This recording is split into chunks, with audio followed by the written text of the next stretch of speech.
एक मैं चरित्र सुनाया करता हूं कथा में, अंगद जी का चरित्र। एक कलयुग में जगन्नाथ जी के भक्त हुए श्री अंगद जी महाराज।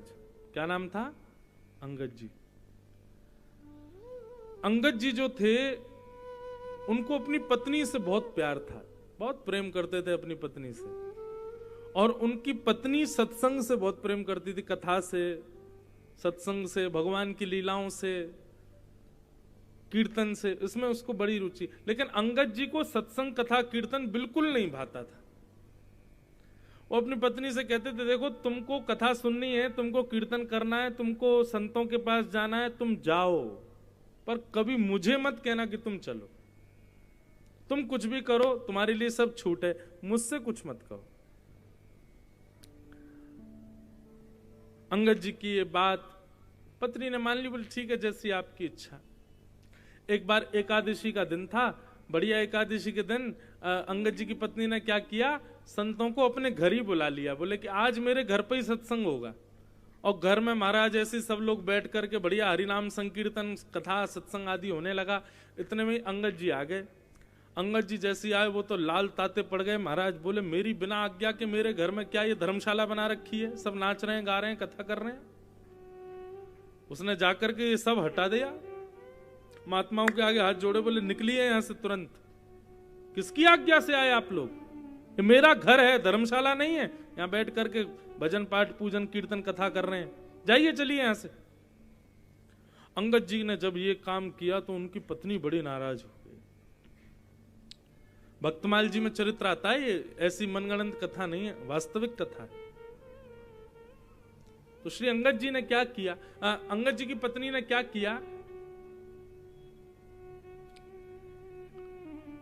जिसको ठाकुर जी से प्रेम नहीं, जिसको ठाकुर जी से स्नेह नहीं, जो ठाकुर जी की कथा कीर्तन से स्नेह नहीं करता, मैंने फिर भी उसको अपने पति रूप में वर्ण किया। ठीक है, तब तक कोई बात नहीं, पर आज तो संतों की अवहेलना कर दी, संतों का अपमान कर दिया, और तब भी मैं इसको पति मानूं। अंगद जी की पत्नी ने घूंघट कर लिया और घूंघट करके अपने पति से बोली, देखिए मेरा विवाह आपके साथ हुआ है, तो एक पत्नी के जो कर्तव्य होते हैं मैं सबका निर्वहन करूंगी।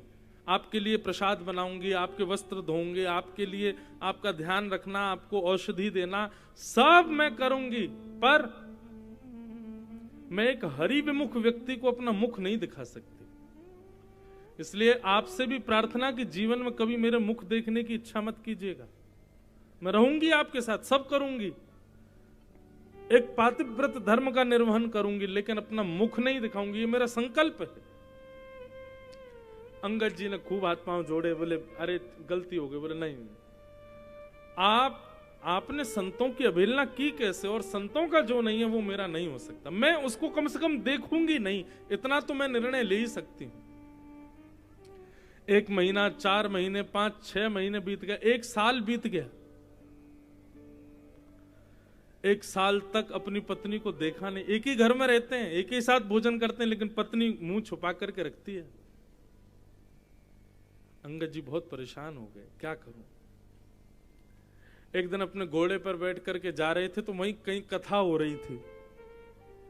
पहले तो देख करके लाल हो गए, बोले कि इस कथा ने मेरा घर बर्बाद कर दिया।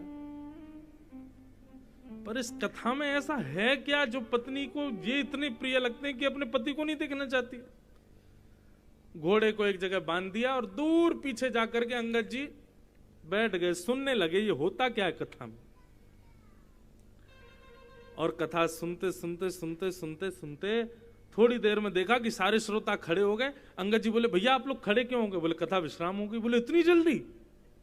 बोले 4 घंटे से चल रही थी। अंगद जी बोले पता ही नहीं चला 4 घंटे कब निकल गए। अच्छा भैया कितने बजे होती है ये कथा? बोले इतने बजे होती है, आप आना।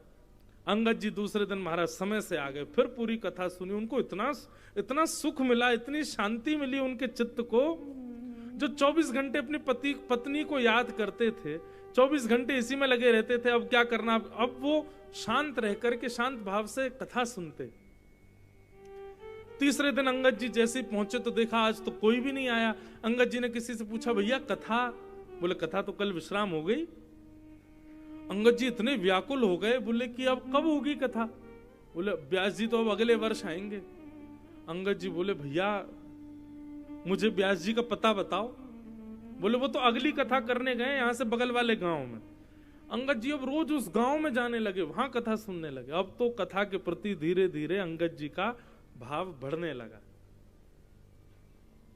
पहले अंगद जी घर आते थे तो आकर के पत्नी के आगे हाथ जोड़ते, बोले आज मान जाओ। लेकिन अब अंगद जी को कोई फर्क नहीं पड़ता, पत्नी मुंह छुपाए बैठी रहे, उनको तो शांति मिलने लगी कथा में। धीरे धीरे अंगद जी ने ठाकुर जी की सेवा प्रारंभ कर दी, नाम जप प्रारंभ कर दिया। पत्नी देखती तो बोलती मेरे को रिझाने के लिए कर रहे हैं सब, लेकिन मैं भी मानूंगी नहीं, संतों का अपमान किया।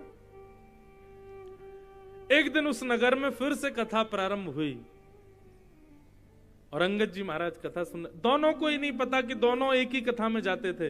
वो अंगद जी की पत्नी स्त्रियों के पक्ष में, महिलाओं के पक्ष में बैठती और अंगद जी पुरुषों के पक्ष में बैठते। एक दिन व्यास जी ने कोई कीर्तन गाया और उस कीर्तन में अंगद जी खड़े होकर के नेत्रों से आंसू गिर रहे हैं, दोनों भुजा उठा करके कीर्तन में नृत्य करने लगे।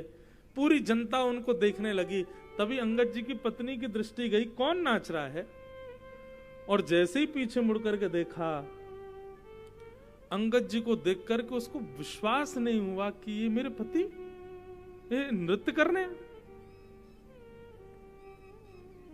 एक दिन दो दिन देखा तो वो तो बिल्कुल अकिंचन एक कोने में बैठ के नेत्र बंद करके पूरी कथा सुनते हैं, नेत्रों से आंसू बहते हैं, कथा विश्राम होती है, आंसू पहुंचते हैं और सीधे घर पहुंच जाते हैं।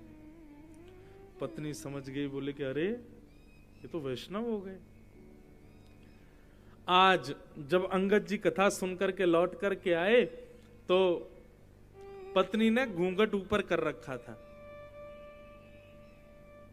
अंगद जी जैसे ही आए, आकर के नेत्र उठा करके देखा, तुरंत अपनी आंख बंद कर ली। बोले सुनो मैं आ गया हूं घर में, तुम घूंघट करना भूल गई हो, चलो जल्दी घूंघट कर लो। पत्नी बोली नहीं, अब घूंघट नहीं करना। अब आप कृष्ण प्रेमी हो गए, अब आप कथा के रसिक हो गए, अब आपको कथा से प्रेम हो गया। अब जो पति जिसको मैंने कथा की विमुक्ता के लिए त्याग किया, वो कथा के प्रेमी हो गए तो मैं स्वीकार करती हूं। अंगद जी बोले लेकिन एक बात कहूं देवी? बोले हाँ। अब मेरी इच्छा ही नहीं होती आपको देखने की, अब मेरा मन नहीं, अब तो बस एक ही इच्छा है, कबहू मिले पिया मोरा। अब तो श्याम सुंदर को देखने की इच्छा है। नैन भर देखूं नंद कुमार। अब इन नेत्रों से आपको देखने का मन नहीं है, अब तो वास्तव में श्री कृष्ण को देखने की इच्छा है। देखो ये कथा हमने क्यों सुनाई? अभी अंगद जी का चरित्र तो बहुत बड़ा है, आगे भी बहुत लीला हुई इनके साथ। पत्नी के एक छोटे से दंड से, वो दंडी तो था कि मैं मुख नहीं दिखाऊंगी, छोटे से दंड ने पति को बदल दिया। तो कई बार आप विवेकी होकर के जब दंड निर्धारित करते हैं, जरूरी नहीं है हर व्यक्ति के अपराध का दंड बड़ा ही देना होता है, कई बार छोटी छोटी क्रियाएं भी सुधार देती है।